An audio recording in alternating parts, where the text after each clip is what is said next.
And we're live. Welcome to another episode of Wesam's World. Thank you for tuning in.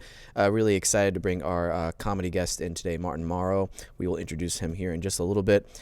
First off, if you're listening live on Adobe Radio, thank you so much. I really, really appreciate you guys always tuning in every week. #1 show on Adobe Radio. Over 88 million live listeners every single episode. We are killing it. And if you have an Instagram, it's basically like a website where you can post pictures and videos and basically a little bit about yourself. We have an account there. It's at Wesam's World. I don't know if you guys have heard about it. I believe my producers have it as well. Check us out there.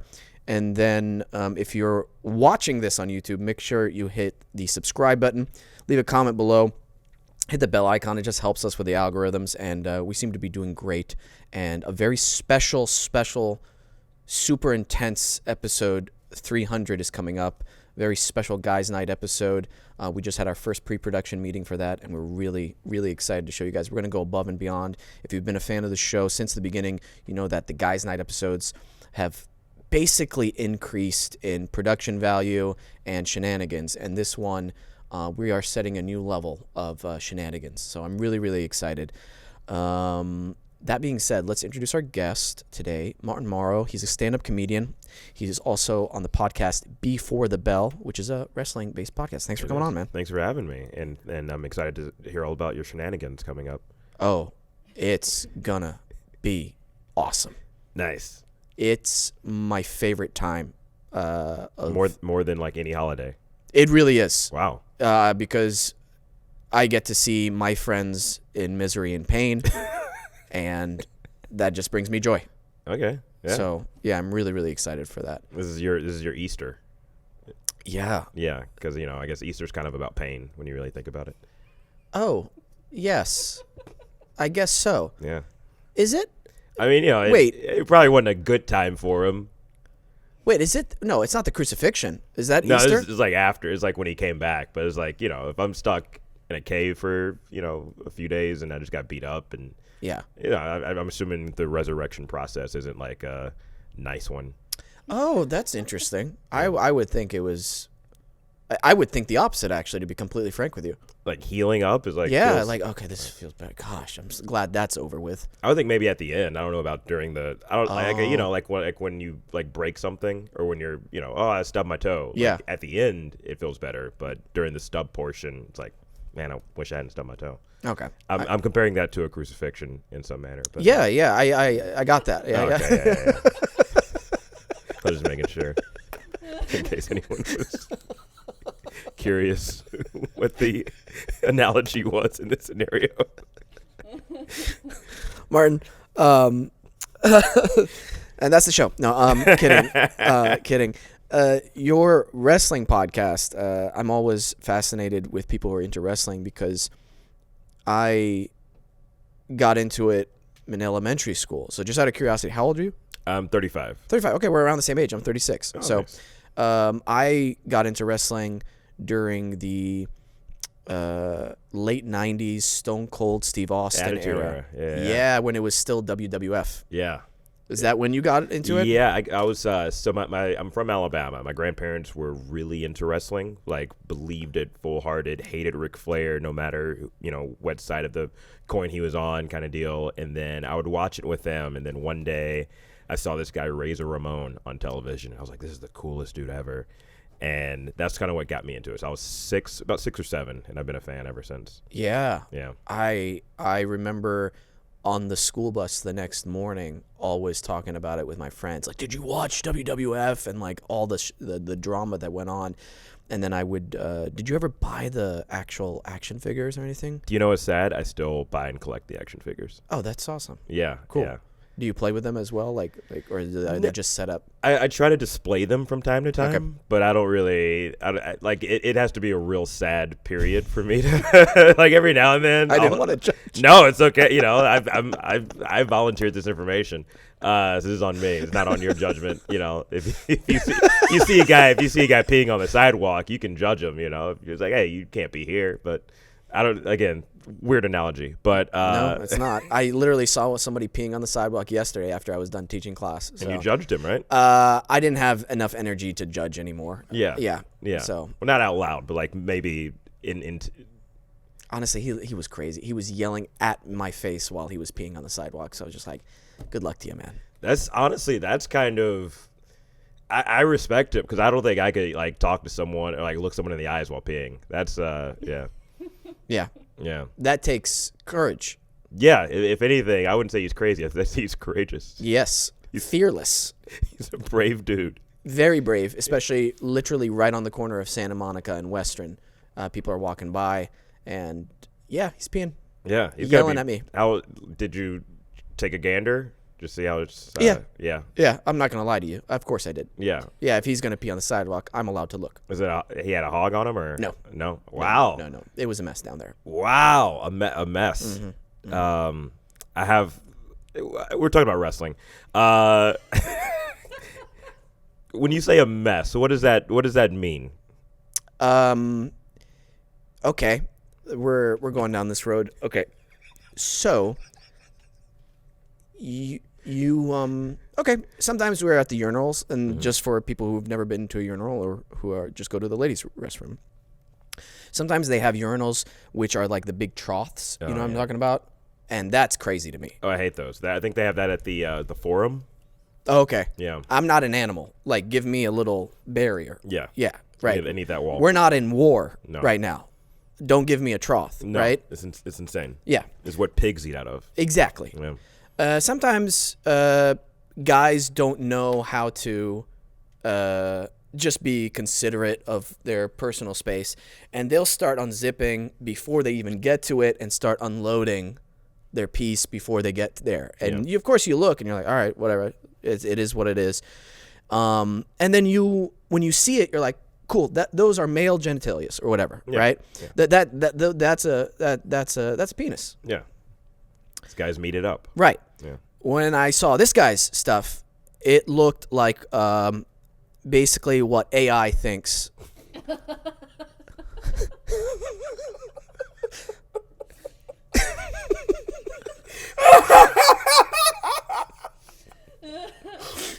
Just warped, and it has like 6 fingers for some reason. Yeah, man. And my brain goes, that's a mess. And I kept walking to my car. Yeah, that's fair, man. So we got to do therapy. We got to take our medicine so we don't end up having like a messy penis on the side of Santa Monica. Yeah. So good luck to him. I hope he's doing okay. Let's rebuild our mental health crisis and institutions to actually help the homeless rather than keeping them on the sidewalks, peeing in front of people and families, whatever. Yeah. That's why voting is important. Yeah. So back to wrestling. Yes. Real quick. Yeah. That's cool. You still display. Do you have like original pieces? Like what's your prized, I guess, piece or my prized piece would probably be so there's this guy. I'm not sure how deep in you were, but there's this guy Chief Wahoo McDaniel, who was a Native American wrestler from like the 70s, 60s, 70s, that era. And Mattel was going to release an action figure of him, but then they found out that he was actually an Italian dude portraying a Native American character. They're like, well, we can't let this out because people will be upset.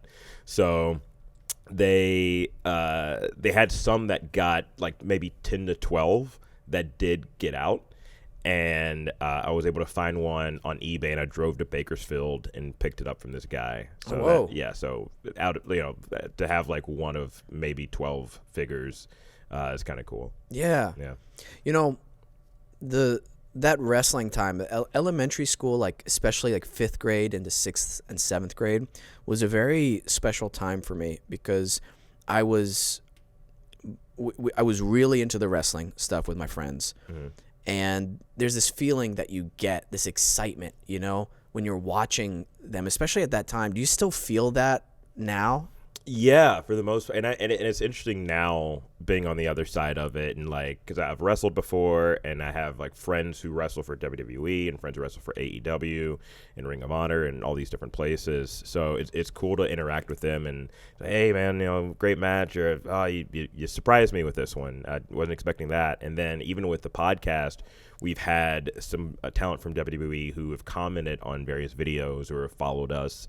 Like R-Truth gave us a follow after we did a video about him, kind of giving him his flowers. And that's someone who I've watched for so long. And it's cool to like see him be like, yeah, man, I appreciate this. So. Oh, that's awesome. Well, let's take a quick break, and then we'll be right back continuing this. And we're back. That's pretty awesome, man. Yeah. Did you ever play the video games as well? Yeah, all of them. No Mercy, Attitude, all the really terrible PlayStation ones as well. Like they're so like everyone looked like a polygon just moving. Yeah. They just looked like little square people fighting. But oh my gosh, that time period was so interesting to me because it was also the time where burning CDs on your computer was a big thing as well. Yeah, and we'd be waiting for the CD to burn with my punk rock and then Tool songs while we're playing with the wrestling figures while watching. Just listen to some Schism. Yeah, while we're watching, WWF. What was the first like album to burnt CD that you got? Album to burn. It was a mix. Oh, you didn't. So you were more of a mixtape guy. Yeah, my first CD I ever bought was the soundtrack for Mortal Kombat Annihilation. Yeah. I had the cassette tape for that. Oh my God. Yeah. They made cassette tapes for that? They did, yeah. Wow. Yeah, okay. Yeah. And then it was Usher's My Way. Classic. And then, I forgot what my next one was. Have you seen Usher live yet? Usher live? Yeah. No. Oh, I saw the Vegas residency twice, and it's one of the best shows I've ever seen in my entire life. Really? Yeah. He still has the moves and everything? Still good. Still looks young. He's skating, Not ice skating, but like regular roller skating. In the show? In the show. That's impressive. Yeah. They have a little stage. It's got strippers. It's everything. Whoa. Everything you want. Yeah. That's amazing. Yeah. Might have to check that out. I recommend it. I like that song, Burn. He did do Burn. He Yeah. did Let It Burn on the dance floor. Wow. Yeah. Or the dance stage. I don't know what you'd really consider it, but. You said you had wrestling experience? Yes. Okay. So I trained in college, and I loosely said, like, it was the worst training maybe ever. But yeah, I did some training while I was in college, and we kind of did it in reverse. So I met this guy named Maurice on the set of this short film, and we started talking about wrestling, and he was like, I'm starting a wrestling organization. You should join it. And I was like, yeah, I'd love to. I go, shouldn't I train? And he was like, no, we'll figure that out. We just have to get like the company. We just have to. Sorry. What? He was like, yeah, we'll figure that out later, but let's start the company and get our characters first. Which is definitely don't do that if there's any young wrestlers out there. I think I had to be like 19 or 20 at the time. Wow. Yeah, and so we were called UCW, Unchained Wrestling, and we had T-shirts printed. And our goal to get the company started was we were going to invade this other company and show up during their show, and then drive like hype for our show, and then people would say, "Oh, let's go check them out." So me and a few other friends and Maurice, we went there. We're holding up signs, kind of putting ourselves over. We had the T-shirts. We're handing the UCW T-shirts out. And in the middle of the show, their guys set one of our T-shirts on fire and were like daring us to come. Like, come if you guys think you're so tough, come in this ring right now. And these like big hillbilly dudes, right? Like terrifying guys. And then after the intermission, they they were doing the main event, and Maurice was like talking to some people in the crowd, and he sees this kid and goes, what an adorable little boy, because the kid had on suspenders, and the kid's mom goes, that's a girl. And this is like 2008, so in Alabama, so you just imagine the gender politics there. And so the mom sends a text message, and like the largest dude comes from backstage, and then he goes, I'm about tired of you. And then the entire rest of the roster comes out, and the ring clears out, and they're trying to physically fight us. and Maurice brought for whatever reason, his daughter and fiance at the time. And like the kid was just abandoned and is crying and terrified, and Maurice has a chair and he's trying to fend everyone off. And so we end up like having to rush out. Like we essentially get chased out. They call the cops, and we had to hide at a Walmart to avoid getting beaten up by a bunch of rednecks. Oh, wow. Okay. Yeah. So where in the Walmart did you hide? Was there a specific area that you're like the electronics section, it was the reading section? Was it? It was electronics. Electronics. Okay. Yeah. Okay. Yeah. Because that's pretty deep in there. That's where my mind went. Like, get as far into safety as possible. Yeah. You don't want to hide in the food aisle or anything. No. Well, I'm glad you're alive. That's crazy. Yeah. That's nuts, man. Yeah. People are nuts. You mentioned Ric Flair a little bit ago, and do you know Kill Tony? Yeah. I love that show. Oh, yeah. I was boys with Michael Lair, RIP, and he got me on Kill Tony, like, it had to be 2019 or 2020, somewhere around there. You were on Kill Tony? Yeah. Oh, my gosh. A bucket pull or... Sort of. Or like I I think he kind of rigged the system to get me on. Okay. Yeah, because Michael was a regular. He was the guy with ALS. Oh, wow. Yeah.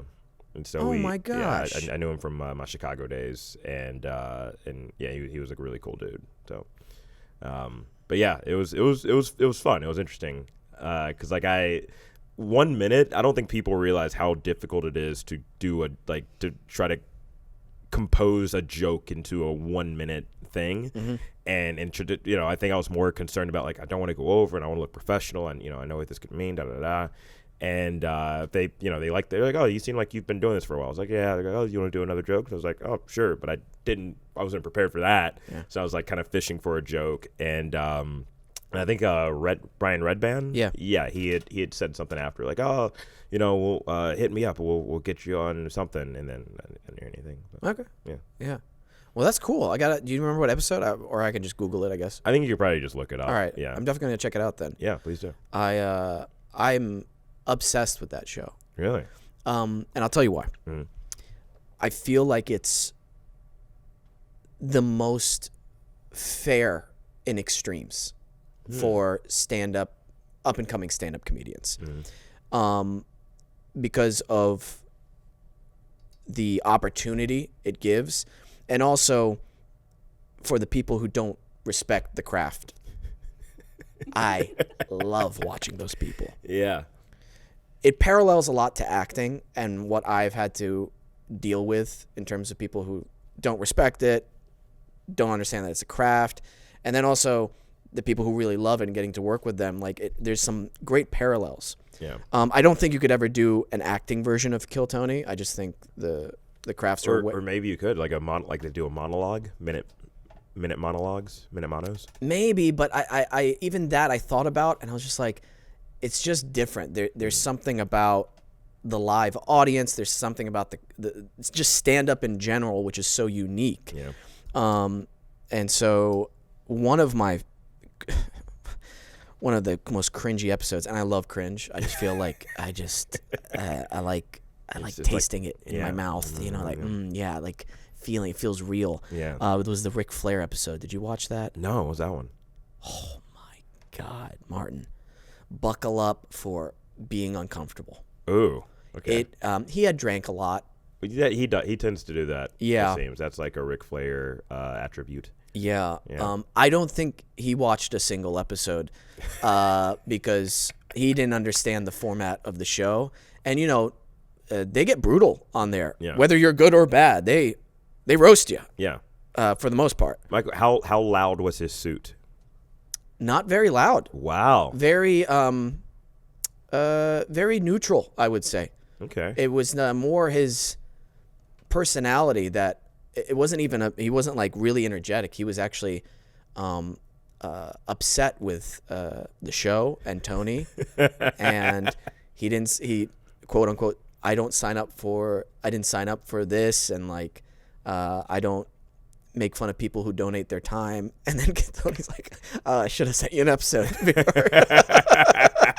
And he ends up walking off. Oh, wow. Yeah, and later on you find out that they had to edit stuff out because he accidentally said Tony's home address on the show, and it was like a nightmare scenario for Tony Hinchcliffe because he's a big wrestling fan as well. Yeah. And so, yeah, I just being in that host position, knowing that it's just it's just a plane crashing into the ground. Yeah. Oh man, that's got to be rough. So anyway, check it out if you like cringe. Well, it's funny because like I've done stand up with wrestlers before, and I've seen wrestlers do stand up, and there's this one guy, I won't say his name, but I'll never forget. I was excited to meet him. I'm in Vegas, and I'm like, oh, dude, I've seen this guy wrestle for WWE and TNA and Ring of Honor, and like people have always said like, oh, by the way, that he's a crazy person. He's insane. But he was very like nice up like on the base level. And then and he was like, yeah, I'm working on this joke, so I'm vegan, and so what would it be like if I ate babies? Like it got so weird, and I'm like, I don't think that's a good, I'm trying to be nice. I'm like, I don't think that's a good joke. Maybe talk about your name or something or where you're from. And he was like, no, I think people who get me will understand. I was like, all right, and I've not seen him do any stand-up shows since then. So that's rough. Yeah. How long have you been doing it now? 15 years. That's awesome. Yeah, I started when I was about 18, 19. That's great. Yeah. Are you basically doing that full time now? So I do that, and I do like writing and commercial work and stuff. So that's great. Yeah. You actually worked on a project with one of our producers, Alex. I did. That's awesome. Yeah. That's how I got to know about you. Yes, a short film that I don't, as far as I know, has not been released anywhere. But we were stuck in an elevator, so maybe we'll get that out there at some point. We need the tape. We need the video. Yeah, it's that. Yeah, they it crashed. Yeah, man. I just I really, really appreciate the platform of what the Kill Tony podcast does, because it watching people's lives get changed for the better is really crazy, and seeing how their careers can get boosted up. Yeah. For the people who really want to do it. No, there's a lot of people I've seen be able to really succeed from that show, and some for better, for worse, but yes, there's enough money and food on the table for everybody in comedy. So, yeah. And I think it's one of those art forms that's just like, it's so hard to be a successful artist in this day and age. Oh, yeah. I think it's the market is just. There's too much. There's so much to absorb and follow. Like I have I don't know how many subscriptions on YouTube. It's not a lot, but I'm always like, man, I forgot about that YouTube channel. I want to watch more of it, but I can't. Yeah, I watch a lot of commentary videos. So the videos that are about like here's the rise and fall of such and such. Like I'll watch those, even if I don't know who they're talking about. But I'll like those hour-long documentaries about someone who was like this YouTuber who had 90 million subscribers. I'm like, I don't know who this guy was, but apparently he killed someone, and then you're like, oh, okay. Oh shit. Yeah. It always ends like, or it's either that or it's like something very muted, but it ruined their life. And you're like, oh, okay, well, don't do that, I guess. Yeah. Well, speaking of people's lives being ruined, that's a crazy transition. I know. The whole what's his name? Is it Puff? Is it P? Is it P Diddy? Is it Diddy? I don't know anymore because I'm seeing everything. Yeah. So is it Diddy? I think right now we're calling him the Diddler. The Diddler. Yeah. Okay. P Diddler. P Diddler. P Diddler. That's crazy. When the FBI and Homeland Security just raid your house, they probably have some good evidence. No, yeah, something had to have happened. They don't just raid everybody, man.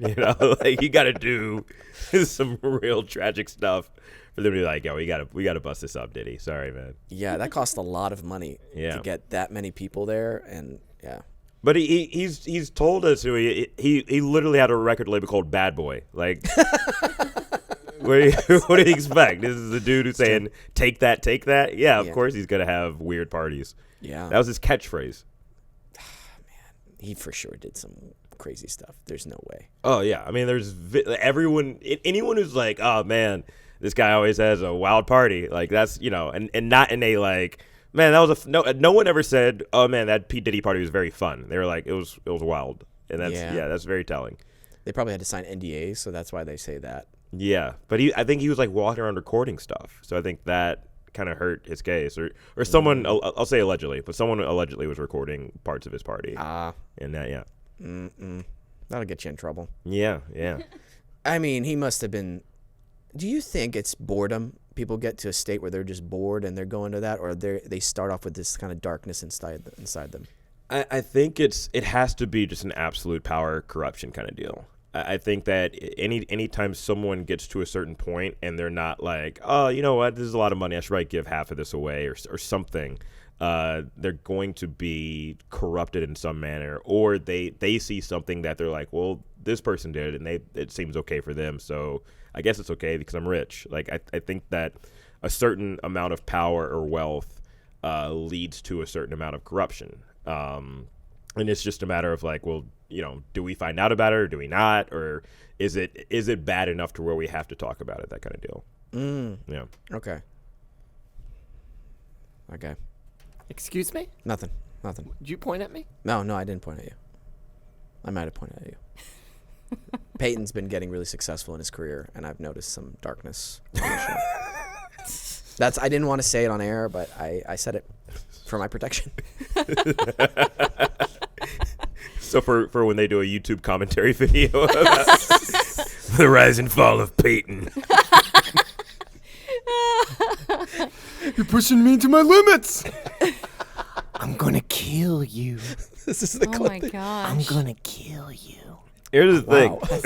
That's gonna be the photo that they use. They just like turn it in negative, and man. That's what you got. You have to smile in every picture you take, but your smile also can't look psychotic because that'll be the one that they use on TMZ. Yeah, That's true. yeah. I will say this: our numbers would go through the roof, and that would help from monetary wise. If you died? No, well, that would not be good for me. Yeah, but that's true. For the YouTube channel, it'd be The good. next episode would be great, and then the show would probably be over. Yeah. Yeah. That's damn. It's That's just how it us works. sitting here crying. Just like, Yeah. he's gone. And Martin's on his couch going, "Damn, that's crazy. I was on that." Yeah. Click. Like, subscribe. Look at the video. That guy. Man. Yeah, one of my favorite YouTubers that I've watched the rise and fall of multiple times is Vitaly. Oh yeah, that guy. Yeah, he was one of the original YouTubers Yeah. who got successful, and also a prankster. Yeah. And then just went off. Like, he got his YouTube channel taken away, was on Bang Bus. Oh. Did you know that?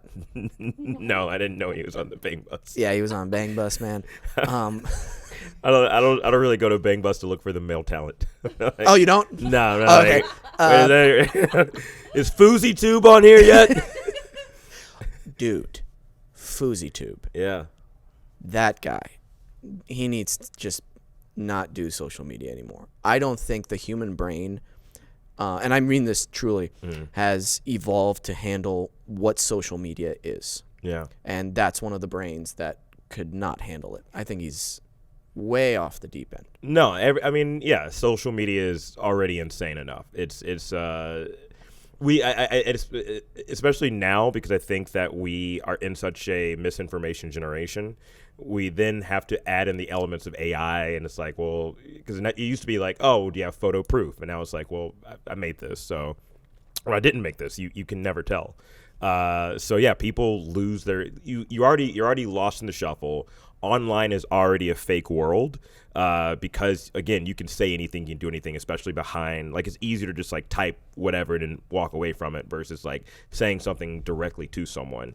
So yeah, we kind of live in this dishonesty of who we are, and then we create these personas that get scarier and scarier the bigger they get. Yeah. Yeah. Have you ever had to deal with really like negative comments with your stuff? Oh yeah. Still, I mean, if I, every now and then, now it's more so like not funny or whatever. Yeah. I'm like, all right, I'll just block them or delete them, or just ignore. Like, you can tell when people are just trying to like poke the bear a little bit, and so it's just easier to ignore it. Yeah, it is much easier to ignore it. I always try to put myself in, like, what would it take for me to type or text on somebody's post like not funny, and like, that's crazy. The steps needed for me to do that are insane. Yeah. And I'm like, wow, I'm so not within that realm that people who do that on a consistent basis. I'm like, that's how you spend your time. That's nuts to me. Well, I have I wouldn't say a friend, but this girl I've done a few of her shows, who she posted a clip about men not being funny, but like I couldn't tell if it was intentional what she was doing, but the video wasn't funny. And then there was like a TikToker who saw that and posted it, and then it blew up. And now every day she just gets comments about, "Hey, you're not quit comedy. Like, just don't. Why are you doing this?" Like every single day. But then she's like farming it a little bit, because she'll post more videos like, "Yeah, I see all my haters out there," and then people will comment more. And I'm like, you have to have some weird enjoyment for that. I think some people do hunger off of like those endorphin hits of, oh, I got a new comment, I got a new like, I got a new comment, I got engagement. So Yeah. yeah. I could see that. That's really unhealthy. That's very toxic. Because then what happens when all those stop? Because eventually they stop, I feel like, for people like that. Oh yeah. Yeah. Yeah, I don't know. Real quick, congrats to, I forget their names, but oh man, what was their name? The conjoined twins, they got married. I'm just saying congratulations to them. Don't know their name. Okay, I think we should I think, let's see if we can look them up. I just want to say congrats, Peyton, Alex. I think that's appropriate. Yeah. Yeah. They're big celebrities. Good for them. And so one of them got married. Wait, why are they celebrities though? That's not fair. They had a TLC show. Oh. Yeah. Just for being conjoined? Well, I think it's, a little bit of day in the life. Oh, People were okay. interested. Yeah, I guess that makes sense. Yeah. The way you said just for being conjoined, I didn't want to. That was so aggressive, Martin. That's actually the most aggressive I've seen you yet. And I was like, oh, damn. Okay. Well, You jealous? You want a to little bit, yeah. Abby and Brittany, by the way. Oh, great. Congrats. I would have done 2 A names, like Abby and Anna, Oh, okay. if I was their parents. All right. I'm just saying, I think their parents messed. Abby and Brittany, like, they have a C last name. Do you comment on their posts? Because now I'm thinking that's. You're, Have a burner account that's just to hate on these conjoined twins, but not from them being conjoined, just for being successful. yeah. You've never done Kill Tony. I don't know what you're doing. You get a TLC. I should get a TLC show.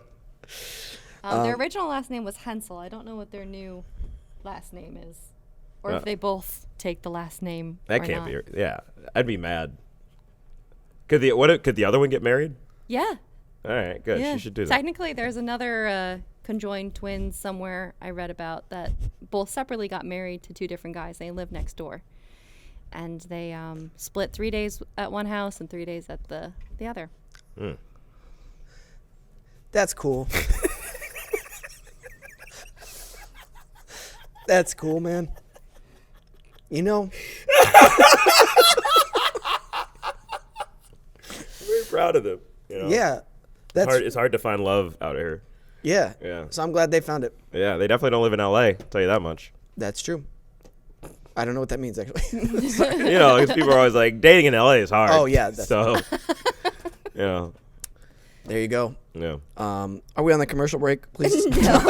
No, we're not. Please tell me we're on the commercial. I am sweating so much. We want to thank our sponsor today.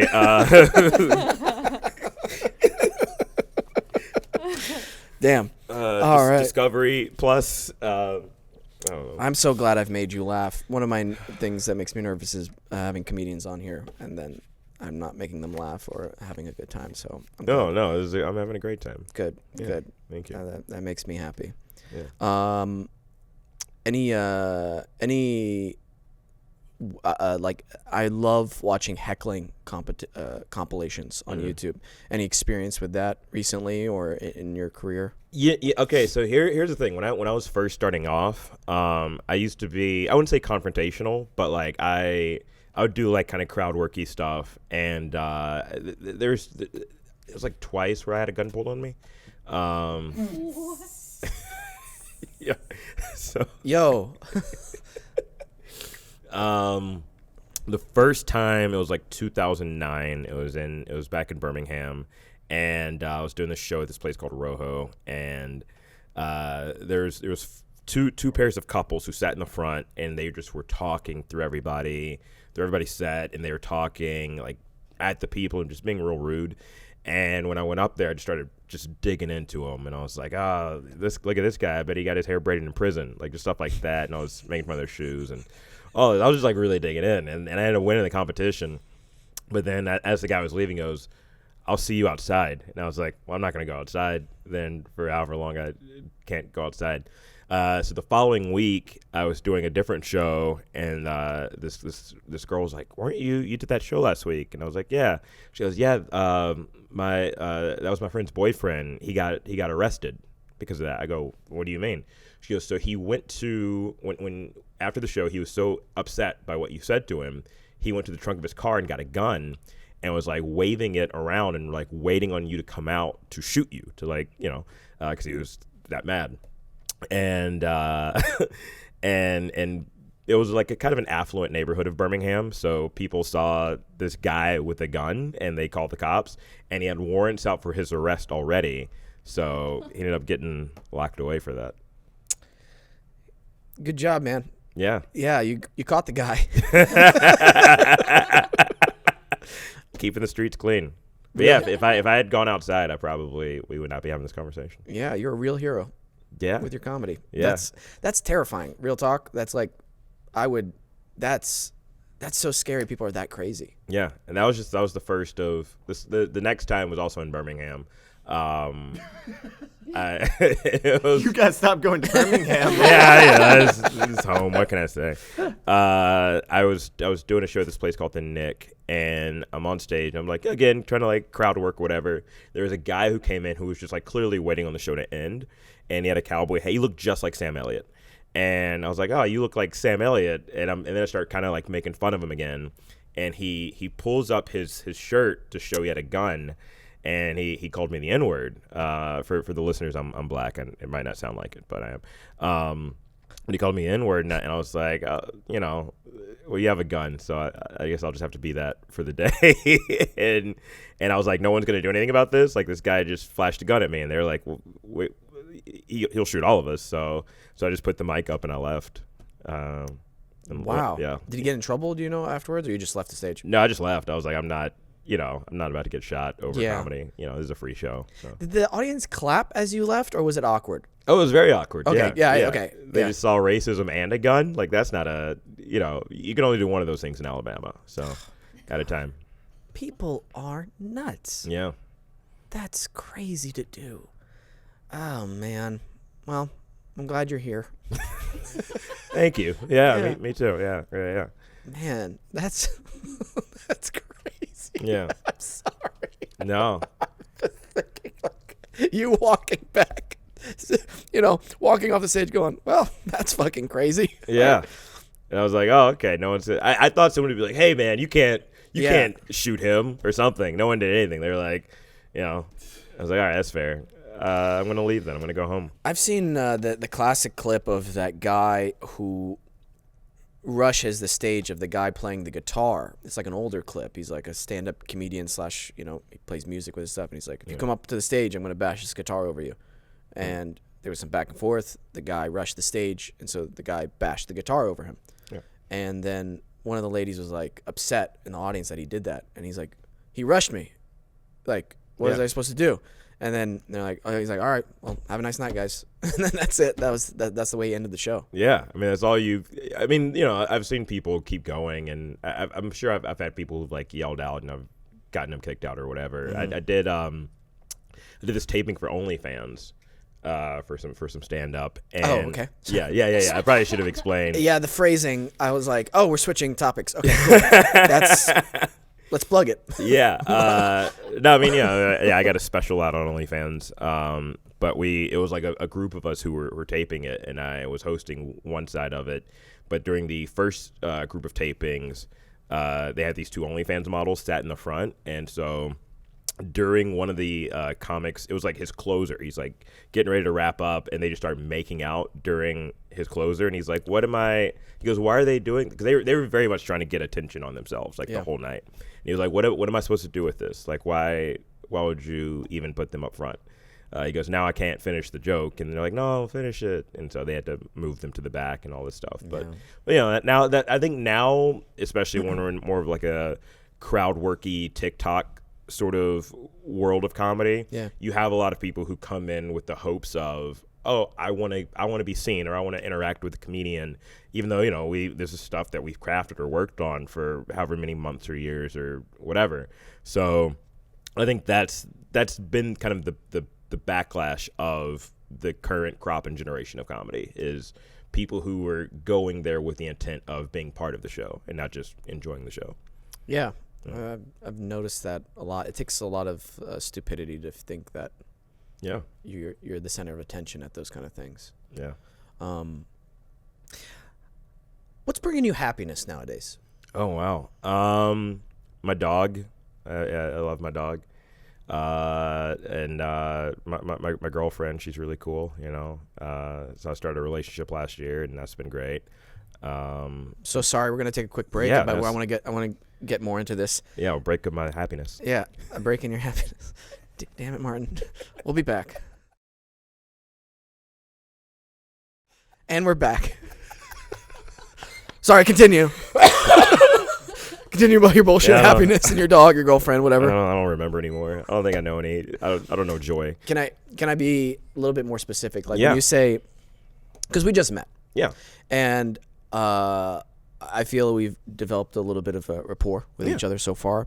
So I'm just curious, like, what exactly about your dog and this new relationship that you're in is bringing you some sort of like happiness, and is it specifically like peace, or do you feel like you're starting a new chapter in your life and that's exciting for you? Yeah, a little bit of both. I went through a very bad depressive episode some years ago, and it was gnarly, like trying to walk into traffic, kind of bad. Oh my God. Yeah. That's actually what got me into toy collecting, because I had a friend who was who also had some mental health issues, and he would just basically to kind of occupy his day, he would go hunt for toys, and he was like, you should come with me. And I was like, all right. And then just kind of getting into that helped a lot with quelling any like dark or sad thoughts. But I did therapy, and still do, and did I was on Zoloft for a while, and I think the issue with Zoloft is it muted me in a lot of ways, and it muted my personality. And I was like, what? I feel like I should be able to be sad, and I should be able to be angry sometimes, but also be able to have the whatever happiness and joy that comes with it, and seek that out. So I kind of weaned myself off of Zoloft now. God, that would have been like over a year ago. And so I think like getting a dog, in a sense, kind of kept me around, because it's like, oh, I have something that needs me. I have something to care about and to care for, because without me, she won't know what to do. And even my dog, like I'd never had seizures before, but I had a seizure a few years ago, and I fell out on the floor, and my dog like started licking my belly, and that's what got me up. And I was like, okay, this dog it's more than like, oh, this is a guy who feeds me or whatever, or walks me. Like, this dog loves me. So to kind of give that back, I think that's something that's like brought me happiness, and friendship and comedy and all that stuff as well. But I think with comedy, there's so much darkness to it as well. So I've sort of found the balance of finding peace with comedy, and finding peace with where I'm at and where I know I can be, and just being appreciative of what I've been able to accomplish, and the friends that it has brought me, and the people it's brought me. That's wonderful, man. Yeah. Well, I'm really glad you were able to do that work on yourself. Otherwise, I was about to say the craziest fucking thing, and I got to be honest with you, I think you'd laugh. I was about to go, I'm glad you didn't kill yourself. Yeah. Like, I felt like that was going to be crazy to say, but I guess it's not as crazy saying it out loud, because it feels like we wouldn't be having this moment. I know that's kind of a selfish thing to say from my perspective, but but also, like, I'm sure you're bringing a lot of happiness to other people's lives, not just through your comedy, but with your new relationships and stuff. So I'm glad you took that time to work on yourself and everything. Thank you. Yeah. I wonder how many people before the break were like, man, this guy's boring as fuck. He's talking about my dog and girlfriend. That ain't happy at all. And then they cut it off. They don't hear the they don't get to hear the part afterwards. Like, oh shit! Like, That's why I cut it off, man. I was, Yeah. I was like, okay, we can't. This guy's gonna fucking talk about his dog. Jesus. every episode, some guy comes on. He was just talking about getting guns pulled on him. Yeah. He's talking about his dog. We were talking about racism. Yeah. That's where the money's at, right, Peyton? Yeah, man. All right, great. Peyton deals with a lot of racism. No, we can't say that. No? no, Okay. no. Thanks for dragging me into this. No. Peyton does not. No. He has a. Should we plug your YouTube channel now? Or Sure. You know what, Peyton? I took a 23andMe. I'm actually 17% white. No way. Yeah. That's crazy. I know, right? That's Yeah. That's how I felt. 17%. Yeah. Okay, that's such an interesting number. How far back is that? Is that like a great grandfather? I have no idea. Grandma or, I don't know. Some slave owner, probably. okay. Yeah. Crazy. That's the only reaction to have. Yeah. Oh, crazy. Oh, that's crazy. crazy. Slavery. That's slave crazy. Oh, man, that was wild. That came That's slave crazy. Yeah, that's Oh, a T-shirt shit, right there. That's nuts. Man, I'm so sweaty. We're so good, right? Oh No, we're yeah, good. we're Okay, so all right, good. great. I'm on Dude, it's so hard to do the show with my personality. No, I get it. You're doing great. All right, great. Oh, man. This is why I have two awesome producers to keep me in check. Yeah, I like when you check in with them to make sure that slave crazy's fine, right? Do we need to edit that out? Oh, my No, God. yeah, Yeah, we're good. What was our guest with Lance? Remember Lance? You had to edit some stuff out. With the Lance. What did I Lance, have to edit out? Wait, let me. I'll just say, should I just say part of the word? Hold on. Wait, what? What? I don't remember. Okay, I'm just, I don't have my glasses. oh, What does that say? What? hold on. Your handwriting. I know, it's terrible. Extra, Oh, yeah. yeah, I yeah. took that out. yeah, and he appreciated that. Yeah. Because I was on his podcast yesterday.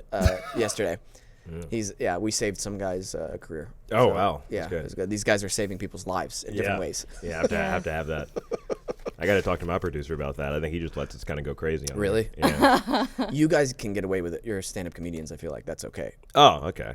I really do. Like, I Yeah. feel like I feel like you guys are allowed that freedom. Sometimes I think it really depends. It's weird. I think if you hit a certain peak, you have to already have established Anthony Jeselnik won't get in trouble for saying something, but Right. that's because we are aware Anthony Jeselnik says things that might push buttons or but he also does it in a very clever way. Like it comes with like kind of a cheeky smile type deal. But like Tracy Morgan, I remember what I knew him as stand-up Tracy Morgan, so I knew he would say some crazy wild shit. Yeah, but then when he was on NBC and was also trying to still say like crazy wild shit, they were like, "Oh, you're on NBC now." So What's that that comedian oh my gosh, David Cross. David Cross, yeah, He was on the show Arrested Development. Yeah. And people knew him from same thing, Arrested Development, and they would go, "Oh, we'll go see his stand-up." It's like complete. Do you know David Cross's stand-up? Yeah. Yeah, it's completely different from. Same with like Bob Saget. Bob Saget was kind of Yeah. known for being a very dirty stand-up, but he was, the dad. You were on one of my favorite shows. Yeah. I think you should leave. Oh yeah. That was a lot of fun. What's it like working with Tim? Dude, it's crazy because it was such a. I thought, oh, it's gonna be like an all day thing, but he was shooting like 2 sketches at one time, and you could see his brain kind of like really gearing up for everything. But it was they really let us play. They really let us just like try different things out, and it was so much fun. It was a lot of fun, and but like also just the shortest shoot I think I've ever had. Like Mike's, I think it was maybe 1 or 2 cams, so just super quick and in and out. That's really cool. Yeah, That's one of my favorite shows. It feels like modern absurdism. yeah, very much. It's it has like kind of a loud abrasiveness to it, but it's also still grounded. Like there wasn't a lot of like the CGI, this, that, the third. It was so in its own world. And I think that's why does well and why it resonates with a lot of people because of how subversive it is. Yeah. Yeah. One of my favorite clips is the nachos. Mm-hmm. The nachos at the dinner, with the sharing of the nachos. Oh my God, the guy at the party, with the dog, like he tells him, hey, don't bring up your kids. That one's great too. But the one where he's like, it is the one, don't bring up your kids. I was thinking of the babysitter where they come in and he's like, yeah, our babysitter hit some homeless guy and killed him. And they're like, what? And they're like, yeah, don't worry about it. And then they start asking more questions, and he has to make the lie bigger and bigger and bigger. Yeah. No, I like the Kim Kardashian's head fell off. Like that, such a... Where they're at the clubs with Tim Heidecker. Oh, I haven't seen that. You haven't seen that? I think it might be in my episode. Okay. Yeah, but they're at the... he keeps wanting to... He's like the doctor, and anytime his heart rate goes up, he gets a yeah. And then they're like, oh, I want to go to club haunted house or something like that. Yeah. And they're like, oh, we have to shut down all the clubs tonight because Kim Kardashian's head fell off. And you're like, what? And that's just how they close that one out. Is that the one where the doctor's like, hey, can you get me into this club? Yeah. I saw your heart rate up at the other night. Yeah. Yeah. Like, I was jacking off. Yeah. That's awesome. Yeah. That's it. No, I'm kidding. Oh. I'm done. Yeah. I'm done. Can you imagine if we all just walked out and that was how and just left me? Yeah. I mean, I guess I could see that happening, but no, we would never do that. No, I know you wouldn't, Yeah. but I feel like I just kind of go in. My goal in life is to never be the villain in the background of someone's TikTok. Like, because I just assume everything is like a prank at this point. So, because I was like in a Walmart, and these kids were like, "Hey man, do you want to eat a donut?" And I was like, "I'm okay, thank you." But like, because I knew like if I react big, then I'm just a guy in someone's TikTok who's like, "Look at this asshole who didn't want to eat these kids' donut or whatever." So I just try to like stay chill and low key, and I just don't want to. I don't want to be. So that's smart. I assume everything could be a prank at any moment, and if I'm wrong, good. I was the low key chill dude in a podcast, and if I'm right, then I was I didn't give you guys the big reaction. That's what I did when I was on Last Comic Standing, because I could tell they wanted me to argue. They were like, yeah, we've heard this type of joke before, and I was like, okay. And they're like, you agree? And I go, no, yeah, he's Keenan Ivory Wayans. I'm sure he's seen a lot of comedy that's similar. And they're like, oh, all right. It's like, I'm not going to fight you guys on this. Yeah. Yeah. That's actually a great perspective to have, and I should take some of that because I kind of have the opposite reaction to a lot of things, I feel like, when crazy things happen to me. Really? What do you do? Yesterday, I was buying 2 bottles of wine because I was going to do this podcast. It was at somebody's house. I was like, oh, I'll bring a little gift because I'm going to somebody's house for the first time. Now I feel bad. I should have brought a gift. Well, that's okay. We're at a studio. It's different. Okay. Yeah. Peyton might feel bad, but I'm fine with it. So I'm at the cashier, and then he goes, somebody's birthday? And immediately I'm annoyed because now I have to explain what I'm buying the bottles of wine for, and I don't want to get into it. Yeah. Right? I just don't. I don't want to talk. Sometimes I really just don't want to talk. Yeah. So I just go, no, actually, it's for a podcast. I'm about to do a podcast. And he goes, a broadcast? And I'm like, no, a podcast. Mm. And then I feel like I'm starting to get warm here, right? That didn't take long. No, it didn't take long, right? And I get it. It's unjustified, but I'm warm already. Yeah. I'm warm. Yeah. And then he goes, on the Hollywood lot? And then I go, literally, no. And then he goes, okay. Like he was disappointed. Oh, God. Why didn't you just lie? You could have lied. I wish I did, Martin. Looking back, I should have said it's for a birthday. But with this guy, he probably would have been like, whose birthday? Where's it at? Can I come? Too many questions. Yeah. Right? Anyway, our show on Adobe Radio Live has come to an end. If you want to check out Martin's, oh my gosh, So many notes. Yeah. Martin's shows. Go to his Instagram. Follow him on Instagram. Check out his website. He posts all your shows on there. Martin M. Morrow. Right? Yes. Spelled like tomorrow. Great. And you're on Before the Bell podcast. It's spelled B4 the Bell podcast as well. Check him out. Thanks for tuning in live. The full episode is available tomorrow on YouTube, Spotify, Apple Podcasts, everywhere you listen to podcasts. Thanks for listening. The show continues on. I should have lied. Yeah. I should have lied to him. He was disappointed that it wasn't a broadcast and on the Hollywood lot. Like, I'm the crazy guy. Yeah. So that's like, do you, when you get into a Lyft or an Uber and they say, oh, what do you do? What do you say? Let's do this bit. Let's actually like try to improv this. Yeah, let's try. All right. So you headed downtown. Yeah. Where you from? Most of my life, Oklahoma. Oklahoma. How wow. about you? Oklahoma, where the windows play. You know that song. Yeah. Yeah. Do you ever do that play? Nope. Yeah. Cool. Nope. Yep. What do you do? Unemployed. Unemployed. Yeah. Uh-oh. You're paying for an Uber.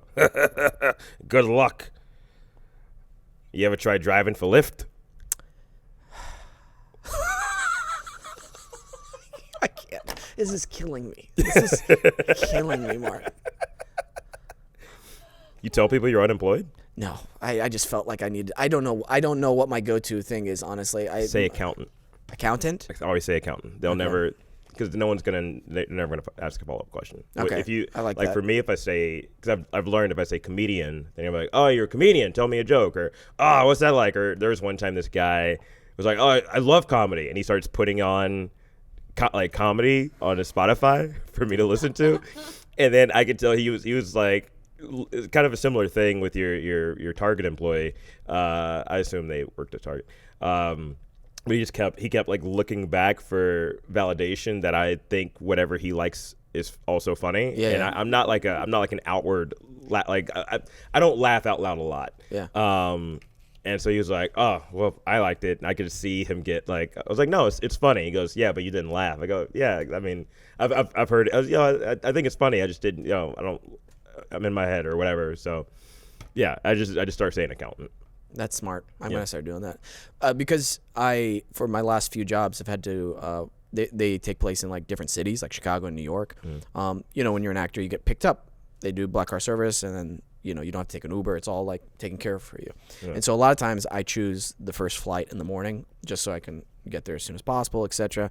And it's usually pretty early, like 5 a.m. pickup time. Sometimes earlier. And I like the professional drivers who just do their job efficiently. They're like, good morning, how are you? I'm like, good morning. They can read the vibe of me, and it's early and I'm like quiet. I'm just looking out the window. And you get sometimes really good drivers like that, and I respect that. And then other times you'll get drivers who don't understand that. Right? Yeah. I've had to tell a driver before, hey, can you turn down the dubstep music? It's like 4:30 in the morning, man. Yeah. I'm like, can you turn it down, please? Thank you. And then other times they're just talking to me the whole ride to the airport. The dubstep guy, was he high? No, he was a young kid. He was a stupid young kid. Oh, okay. Like early 20s. Stupid. Yeah. Just stupid kid. Yeah. That's it. And then one guy, he just kept talking, and finally I'm like, well, I'm gonna have to engage with this guy, so I might as well make it interesting for me. I go, all right, so what's like the craziest thing that's ever happened to you while driving? And he goes, what do you mean? And I go, like, I don't know, somebody, I don't know, like they had a bear with them or something. And then he's like, bear? And I'm like, yeah, I don't know, I just said something. He's like, what's bear? And I'm like a bear.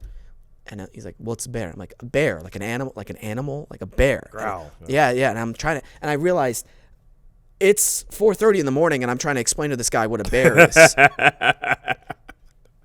And I'm like, this is insane right now. Yeah. And then he's like, no, nothing like that. I'm like, okay, cool. Awesome. I'm the asshole in this interaction now. Great.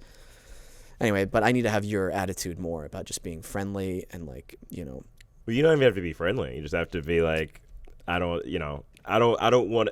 I want this day to go as boring as possible for this interaction, to where you can't tell anyone, oh, I picked up this Wesam guy. He was a dick. You're like, oh, it's such a casual and calm interaction where they don't have anything to go off of. Yeah. Well, the donut thing, you seemed very nice about. You're like, oh, no, thank you. That seemed very nice. Because I don't think, if I saw a teenager coming up to me asking me if I want a donut, eat a donut, I'd be like no. Yeah. I'd be like, I'd do that with my hand maybe or something. Well, here's the other thing I recommend. Like, if you ever, the people who canvas outside, like, oh, will you buy my stuff? Yeah. Does he do that a lot? Okay, yeah, he looks like it. Trader Joe's guy. Oh, that makes sense. I could tell by the shirt. But when that happens, you tell them, I can't. My kid's in the car. Yeah. Okay. Yeah. I'm just imagining it's a hot day. No, yeah. then they leave you alone even more, because then their mind goes, oh my, like they're like horrified, like, oh my God, wait, you left a kid, but you've already left by that point. Wow. They're taking too much time to think, and you've escaped. That's smart. Yeah. Man, you have good outs. I like this. Yeah. Have to. You've been through life. I've seen some stuff. Yeah. Did I tell you about a guy pulling a gun on me at a comedy show? No. Yeah. Man, this is funny. Yeah. Martin, thanks for coming on, man. Hey, thank you for having me. This was fun. This was a lot of fun. I'm glad to have gotten to know you, and I hope to get to see one of your shows. Yeah, please do. So, live, in person. Martin M. Morrow on Instagram, for those of you who want to follow and check him out. Check out his stand-up support, and check out the Before the Bell podcast, B and then the number 4, the Bell. And is it? It's on YouTube, Spotify, Apple Podcasts, all that shindigs. Yeah, all across the board. Great. I really have been crying this whole episode, so I just have tears probably. Yeah. Yeah. I hope it's not the cat allergies and you're actually enjoying yourself. No, I'm gonna write it up, baby.